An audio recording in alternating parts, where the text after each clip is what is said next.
എൻ്റെ പ്രേക്ഷകർ പലരും ആവശ്യപ്പെട്ടതനുസരിച്ചുള്ള ഒരു വീഡിയോ ആണ് ഞാൻ ചെയ്യാൻ പോകുന്നത്. ശ്രീമതി കെ ശൈലജ ടീച്ചർ എന്നുള്ള പേരിൽ അറിയപ്പെടും കേരളത്തിൽ മുഴുവൻ. അവരെക്കുറിച്ച് ഇനി വീഡിയോ ചെയ്താൽ ചിലപ്പോൾ ശ്രീമതി ശൈലജയ്ക്ക് ഇത് ഇഷ്ടപ്പെടുമല്ലോ എന്നുള്ളത് എനിക്കറിഞ്ഞൂടാ. പക്ഷേ ഉള്ള കാര്യമുള്ളത് പറയാതിരിക്കാൻ നിവൃത്തിയില്ലാത്തതുകൊണ്ട് ഞാൻ പറയുന്നതാണ്.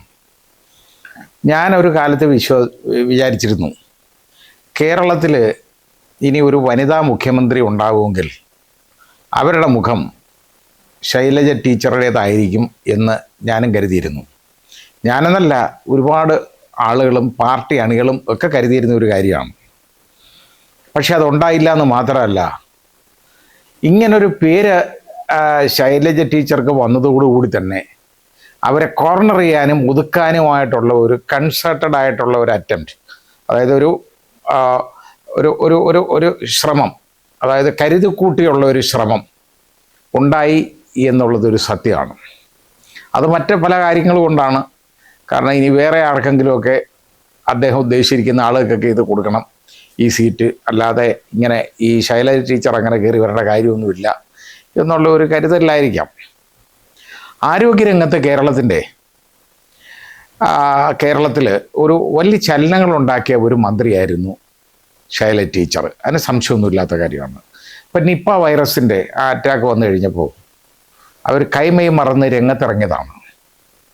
നേരിട്ട് ആശുപത്രികളിൽ പോലും പോയി കാണാനായിട്ട്. കാരണം അന്ന് അത്ര ഭയപ്പാടോടുകൂടി ആളുകളുണ്ടായിരുന്ന സമയത്തും പോയി.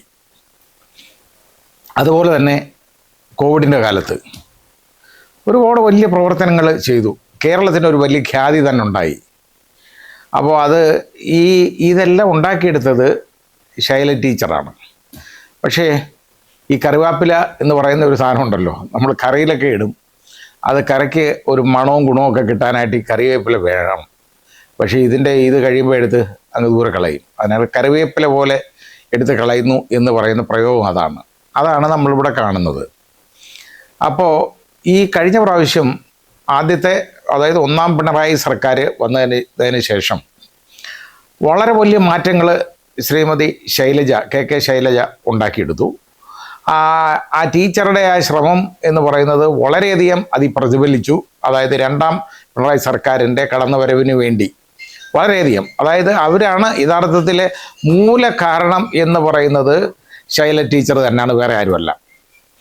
അപ്പോൾ അങ്ങനെ വന്നു കഴിഞ്ഞപ്പോൾ ഇനി ഇത് അങ്ങോട്ട് വേണ്ട, കൂടുതൽ അങ്ങോട്ട് നകളിച്ച് പോകണ്ട കേട്ടോ. ഇനി അതുകൊണ്ടായിരിക്കാം അവർ റെക്കോർഡ് ഭൂരിപക്ഷത്തിലാണ് മട്ടന്നൂർ മണ്ഡലത്തിൽ നിന്ന് അവർ ജയിച്ചത്. മട്ടന്നൂർ മണ്ഡലത്തിൽ നിന്ന് അവർ ജയിച്ചത് 60,963 വോട്ടിൻ്റെ ഭൂരിപക്ഷം, റെക്കോർഡ് ഭൂരിപക്ഷമാണ്. കേരളത്തിലെ ഏറ്റവും വലിയ ഭൂരിപക്ഷം നേടി. അപ്പോൾ അത് കഴിഞ്ഞിട്ട് പോലും, അതായത് മുഖ്യമന്ത്രിക്ക് കിട്ടിയതിനേക്കാളും വോട്ട് കൂടുതൽ കിട്ടിയവരാണ്, ഭൂരിപക്ഷം കിട്ടിയവരാണ്. അപ്പോൾ യഥാർത്ഥത്തിൽ അവർക്കതിന് അർഹതയില്ല. ഒരു സ്ത്രീ ആയതാണോ കുഴപ്പം? അവരൊരു വനിതയായി പോയതാണോ കുഴപ്പം? ഇത് നമ്മൾ പണ്ട് ശ്രീമതി KR ഗൗരിയുടെ കാര്യത്തിലും അതേപോലെ തന്നെ ശ്രീമതി സുശീല ഗോപാലിൻ്റെ കാര്യത്തിലുമൊക്കെ നമ്മൾ കണ്ടത് തന്നെയാണ്. ഈ മെയിൽ ഷോവനിസം എന്ന് പറയുന്നത്, അത് പുരുഷ മേധാവിത്വം എന്ന് പറയുന്ന ഈ മേഖലകളിലൊക്കെ ഉള്ളതാണ് ഒരുപാട്. അപ്പോൾ അങ്ങനെ വന്നു കഴിഞ്ഞപ്പോൾ ഏതായാലും അവർ ഇങ്ങനെയുള്ള ഒരു കാര്യം വന്നു കഴിഞ്ഞപ്പോൾ ഇത് ഏതെങ്കിലും വിധത്തിൽ ഇനി അവരൊന്നും ഉന്നയിച്ചില്ല, ഒരു അവകാശവാദം ഉന്നയിച്ചില്ല. ആ പാവം ഇത്രയും വലിയ ഭൂരിപക്ഷത്തിൽ ജയിച്ചു വന്നിട്ട് മന്ത്രിയാക്കില്ല. അത് മന്ത്രിയാക്കാതിരുന്നതിൻ്റെ കാരണം ഞാൻ ഈ പറഞ്ഞതാണ്. കാരണം അങ്ങനെ ഉയർന്നു പോകണ്ട എന്നുള്ള ഒരു നിലപാടാണ്. മന്ത്രിയാക്കാതെ അവർ വിനീത വിധേയായിട്ട് അവർ ആ പാവം അതിൽ തുടർന്നു. അങ്ങനെ അവർ MLA ആയിട്ട് മാത്രം ഇരിക്കുമ്പോഴാണ് ഇവിടെ പാർലമെൻറ്റ് ഇലക്ഷൻ വരുന്നത്. നിർബന്ധമായിട്ടും പാർലമെൻറ്റിൽ ഇവർ മത്സരിപ്പിക്കണമെന്ന് പറഞ്ഞ് പാർട്ടി ഷാഫിക്കെതിരെ സ്ഥാനാർത്ഥിയായിട്ട് നിർത്തിയത്, ഫീൽഡ് ചെയ്തത് ഈ ശൈലജ ടീച്ചറെയാണ്. ശൈലജ ടീച്ചർ അതിൽ ദയനീയമായിട്ട് പരാജയപ്പെട്ടെന്ന് പറഞ്ഞാൽ 1,10,000 വോട്ടിൻ്റെ ഏതാണ്ട് വലിയ ഭീമമായ ഒരു പരാജയമായിരുന്നു ശൈലജ ടീച്ചർക്ക് ഉണ്ടായത്. അത് ശൈലജ ടീച്ചറുടെ കുഴപ്പം കൊണ്ടൊന്നും അല്ല യഥാർത്ഥത്തിൽ അവിടെ തോറ്റതെന്നുള്ളത് നമുക്കറിയാം. ആ രീതിയാണ്. അത് പൊക്കോട്ടെ, എന്താണെന്നുള്ളതിനെ കുറിച്ചൊന്നും ഞാൻ പറയുന്നില്ല. പിന്നെ അപ്പോൾ അത് കഴിഞ്ഞിട്ട് ഇപ്പോൾ എന്താണെന്നറിയോ, അവർ അനങ്ങാതിരുന്ന മതിയായിരുന്നു. അവരുടെ മണ്ഡലമാണ് മട്ടന്നൂർ. മട്ടന്നൂരിൽ നിന്ന് അവർ ജയിച്ചത് ഞാൻ പറഞ്ഞ പോലെ 60,963 വോട്ടിൻ്റെ ഭൂരിപക്ഷത്തിൽ ജയിച്ചവരാണ് അവർ 2021 ഇലക്ഷന്. മട്ടന്നൂർ MLA ആയിരുന്നു ഇതുവരെ. അപ്പോൾ മട്ടന്നൂരിൽ VK സനോജ് എന്ന് പറയുന്ന ചെറുപ്പക്കാരനെ, അതായത് DYFIയുടെ നേതാവാണ്, അയാളെ ഫീൽഡ് ചെയ്തു മാർക്സിസ്റ്റ് പാർട്ടി. അപ്പോൾ ശ്രീമതി ശൈലജ ടീച്ചർക്ക് അതിൽ വളരെ സങ്കടമുണ്ടാവും, ന്യായമായിട്ടും. കാരണം അവരുടെ മണ്ഡലമാണ്, ഇത്രയും വലിയ ഭൂരിപക്ഷത്തിൽ ജയിച്ച അവരെ ഒരു കാരണവും ഇല്ലാതെ അവിടെ നിന്ന് മാറ്റുകയാണ്. മാർക്സിസ്റ്റ് കോട്ടയാണ് യഥാർത്ഥത്തിൽ ഈ മട്ടന്നൂർ എന്ന് പറയുന്ന ആ മണ്ഡലവും തളിപ്പറമ്പും. അപ്പോൾ എന്നാൽ തളിപ്പറമ്പിൽ ഇതുപോലെ തന്നെ ഗോവിന്ദൻ മാഷിൻ്റെ ഭാര്യയെ കയറി മത്സരിപ്പിച്ചു. അതൊക്കെ പോയിക്കോട്ടെ, അത് PK ശ്യാമളയെ മത്സരിപ്പിച്ചു. എന്നാൽ അവിടെയെങ്കിലും കൊടുക്കാമായിരുന്നല്ലോ ആ സീറ്റ്, അത് കൊടുക്കത്തില്ല. അത് മാർക്സിസ്റ്റ് കോട്ടയാണത്. അതേപോലെ മട്ടന്നൂരും, ആ മട്ടന്നൂർ മണ്ഡലത്തിൽ ഈ 60,000 വോട്ടിന് തന്നെ ഇപ്പോഴും ശൈല ടീച്ചർ ജയിച്ചു വന്നേനെ. അപ്പോൾ VK സനോജ് അവിടെ സീറ്റ് കൊടുത്തു. സീറ്റ് കൊടുത്തതിന് ശേഷം അപ്പോൾ ഇവർ മിണ്ടാതിരുന്നാൽ മതിയായിരുന്നു. ഞാനൊരു വീഡിയോ തന്നെ ചെയ്ത് ഞാൻ പറഞ്ഞതാണ്, ഇത് ഈ ശൈലജ ടീച്ചറെ ഒതുക്കാൻ വേണ്ടി ചെയ്തേക്കുന്ന പണിയാണ്, അവർ രാഷ്ട്രീയ ഭാവി അവസാനിപ്പിക്കാൻ വേണ്ടി ചെയ്തേക്കുന്ന ഒരു പണിയാണ് എന്ന് പറഞ്ഞു. പക്ഷേ ആ പാവം അവരെ വളരെ അച്ചടക്കമുള്ള ഒരു രാഷ്ട്രീയ പ്രവർത്തകരോ CPM പ്രവർത്തക എന്നുള്ള നിലയ്ക്ക് അവരെടുത്ത് ഈ പാർട്ടി പറഞ്ഞ നിയോഗം അവരങ്ങ് കേട്ടു. പേരാവൂര് സണ്ണി ജോസഫ് സ്ഥിരമായിട്ട് മത്സരിച്ച് ജയിച്ചുകൊണ്ടിരിക്കുന്ന സ്ഥലമാണ്. പണ്ട് പേരാവൂര് യഥാർത്ഥത്തിൽ ഇവർ ജയിച്ചിട്ടുണ്ട്. ശ്രീമതി ശൈലജ 3000 ശിഷ്ടം വോട്ടിൻ്റെ ഭൂരിപക്ഷത്തിന് അവിടെ ജയിച്ചിട്ടുണ്ട് ഒരു തെരഞ്ഞെടുപ്പിൽ. അതുപോലെ തന്നെ എന്നാൽ 2011 ഇലക്ഷൻ മുതൽ അവിടെ സണ്ണി ജോസഫ് ജയിച്ചുകൊണ്ടിരിക്കുകയാണ്. KPCC പ്രസിഡൻ്റാണ് സണ്ണി ജോസഫ്. 2011 ഇലക്ഷന് ഈ ശൈലജ ടീച്ചർ അവിടെ തോറ്റത് 3440 വോട്ടിനാണ് തോറ്റുപോയി. അപ്പോൾ അവർക്ക് അവിടെ മത്സരിക്കാൻ ഒരു താല്പര്യവുമില്ല.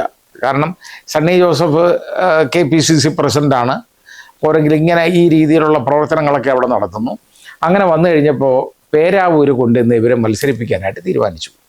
അപ്പോൾ അതിന് പറഞ്ഞ് ന്യായമാണ് വളരെ നല്ലത്. മട്ടന്നൂർ ഈ മുതിർന്ന നേതാക്കളൊക്കെ മത്സരിച്ച് ജയിച്ചു വരട്ടെന്ന് എന്ന് പറഞ്ഞാൽ ചെറുപ്പക്കാരല്ല ഈ ഫീൽഡിൽ മത്സരിച്ച് ജയിച്ചു വരേണ്ടത്, മുതിർന്ന നേതാക്കളാണെന്ന് എന്ത് ന്യായമാണെന്നൊന്ന് ആലോചിച്ച് ചോദിക്കുള്ളൂ. എന്നാൽ പിണറായിയുടെ മണ്ഡലത്തിന് മാറ്റമൊന്നും ഉണ്ടായില്ലല്ലോ. ധർമ്മടത്തല്ലാതെ പിണറായി വിജയൻ കേരളത്തിൽ എവിടെ മത്സരിച്ചിരുന്നെങ്കിലും തോറ്റുപോയനെ. അപ്പോൾ അത് കൊണ്ടായിരിക്കാം, അത് തിരിച്ചറിഞ്ഞുകൊണ്ടായിരിക്കാം. ഏതായാലും ശരി, പേരാവൂര് ശൈലജ ടീച്ചറെ പേരാവൂർ കൊണ്ട് ഒതുക്കിയെന്ന് പറഞ്ഞാൽ അവർ മത്സരിക്കാൻ പാടില്ലായിരുന്നു. കാരണം അവരെ തോൽപ്പിക്കാൻ വേണ്ടി ചെയ്ത ഒരു കാര്യമാണ്. അവർ തോൽക്കും എന്നുള്ളത് കൊണ്ടാണ്. കാരണം സണ്ണി ജോസഫിന് അവിടെ വളരെ നല്ല ഹോൾഡുണ്ട്. ആ രീതിയിലാണ് ഇപ്പോൾ അവിടെ സണ്ണി ജോസഫ് ജയിച്ചത് 14,453 വോട്ടിനാണ് ജയിച്ചത്. എന്നാൽ 2021 സണ്ണി ജോസഫിന് കിട്ടിയ ഭൂരിപക്ഷം 3172 വോട്ടേ ഉള്ളൂ. അപ്പോൾ നോക്കിക്കോണം, ഭൂരിപക്ഷം പോലും വ്യത്യാസം വന്നു. അവിടെ ഈ ശൈലജ ടീച്ചറെ അവിടെ കൊണ്ടുപോയി നിർത്തി. അവരെ പാർലമെൻറ്റിൽ അവർ തോറ്റുപോയി. അത് കഴിഞ്ഞ് ഇപ്പോൾ ഉടനെ തുടർച്ചയായിട്ട് ഇപ്പോൾ നിയമസഭയിൽ മത്സരിച്ചു, തോറ്റു. ഇനി പറയാമല്ലോ, ഇനി ഇവരെ അവോയ്ഡ് ചെയ്യാൻ ഒരു ബന്ധപ്പാടുമില്ല. കാരണം ടീച്ചറെ അവോയ്ഡ് ചെയ്യാൻ വളരെ എളുപ്പമായി. അത് 2 പ്രാവശ്യം മത്സരിച്ചു, 2ഇടത്തും പാർലമെൻറ്റ് മത്സരിച്ചു, തോറ്റുപോയി, നിയമസഭയെ മത്സരിപ്പിച്ചു, തോറ്റുപോയി എന്ന് പറയാം. അവർക്ക് അവരുടെ മണ്ഡലം കൊടുക്കാതെ ചെയ്ത പണിയാണ്. ഇനിയിപ്പോൾ അതാ പറഞ്ഞ് കരുവേപ്പില എന്ന് പറയുന്നതാണ് അവരുടെ സ്ഥിതി. അങ്ങനായി മനഃപൂർവ്വം അവരെ ഹരാസ് ചെയ്തതാണ്, അവരെ തോൽപ്പിച്ചതാണ്. അതിൻ്റെ ഉത്തരവാദിത്വം എന്ന് പറയുന്നത് യഥാർത്ഥത്തിൽ നമ്മുടെ ബഹുമാന്യനായ മുഖ്യമന്ത്രിക്കും അതുപോലെ തന്നെ പാർട്ടി സെക്രട്ടറി ഉണ്ടല്ലോ ശ്രീ സഖാവ് MV ഗോവിന്ദനും ഉള്ളതാണ്. ഇതിൻ്റെ ഉത്തരവാദിത്വം ഇവർ അറിഞ്ഞ് ചെയ്തു വച്ചേക്കുന്നതാണ്. ഈ ശൈലജ ടീച്ചറെ മനഃപൂർവ്വം ഇതിനകത്ത് ഒതുക്കിയതാണ്, അതിന് സംശയമില്ല. അവരവിടെ മട്ടന്നൂർ മത്സരിച്ചിരുന്നെങ്കിലുണ്ടല്ലോ വൻ ഭൂരിപക്ഷത്തെ അവർ ജയിച്ചു പോയനെ. അവരെ ആ ജയം തടയാൻ വേണ്ടി ചെയ്തതാണ്. അവരെ ജൈത്രയാത്ര തടയണം, അതിനുവേണ്ടി ചെയ്തതാണ്. മനഃപൂർവ്വം ചെയ്ത ഒരു കാര്യമാണ്. കഷ്ടമായിപ്പോയി. ഒരു നല്ല രാഷ്ട്രീയ നേതാവ്, വളരെ ആത്മാർത്ഥമായിട്ട് പ്രവർത്തിക്കുന്ന ഒരു പൊതുപ്രവർത്തക, അവരുടെ രാഷ്ട്രീയ ഭാവി അനിശ്ചിതത്വത്തിലാക്കി, ഇരുട്ടിലാക്കി എന്നുള്ളതാണ് ഇപ്പോൾ ചെയ്യാൻ പറ്റിയത്. അവസാനം നമ്മുടെ ഈ കാരണഭൂതന് കിട്ടിയ ഏറ്റവും വലിയൊരു അവസരമാണ് ഇതും കൂടെ. കാരണം ഇങ്ങനെ ഒരാളെ നശിപ്പിക്കാനും കൂടെ പറ്റി എന്നുള്ള ഒരവസരം ശരിയല്ല ചെയ്തത്.